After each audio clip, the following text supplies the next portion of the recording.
Sabah Misirin Şarm-el-Şeyx şəhərində tarixi bir gün yaşanacaq. Azərbaycan prezidentinin də xüsusi dəvət aldığı sülh sammitində Qəza zolağında atəşkəs sazişinin imzalanması nəzərdə tutulur.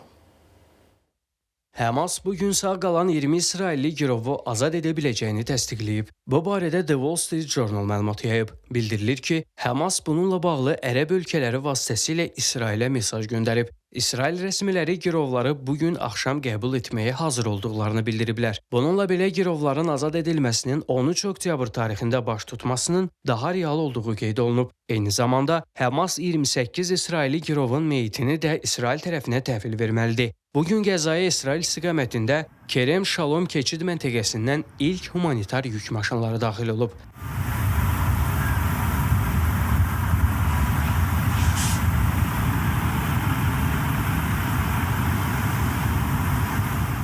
Atəşkəs razılaşmasından sonra Misirdən yola düşən humanitar yardım karvanları da Rəfah sərhəd keçid məntəqəsindən Qəzaya keçməyə başlayıb.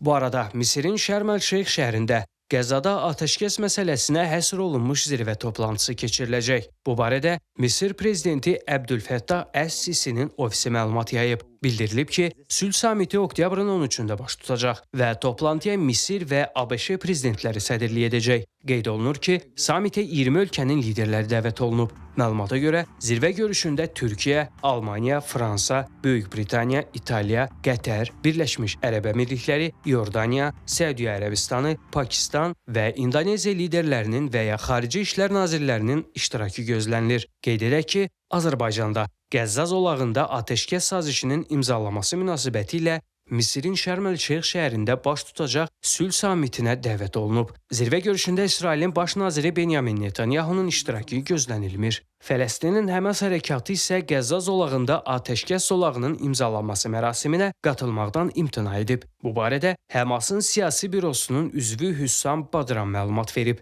Badram qeyd edib ki, Həmas sülh danışıqlarında Qətər, Misir və Türkiyədəki vasitəçilərə arxalanacaq. Yer gəlmişkən, Qəzza ilə bağlı danışıq prosesində vasitəçi qismində iştirak edən Qətərin 3 diplomatı Şarm-el-Şeyx avtomobil qəzasında ölüb. Bu barədə Qətər Xarici İşlər Nazirliyi məlumat yayıb. Qeyd edilib ki, 2 nəfər isə yaralanıb.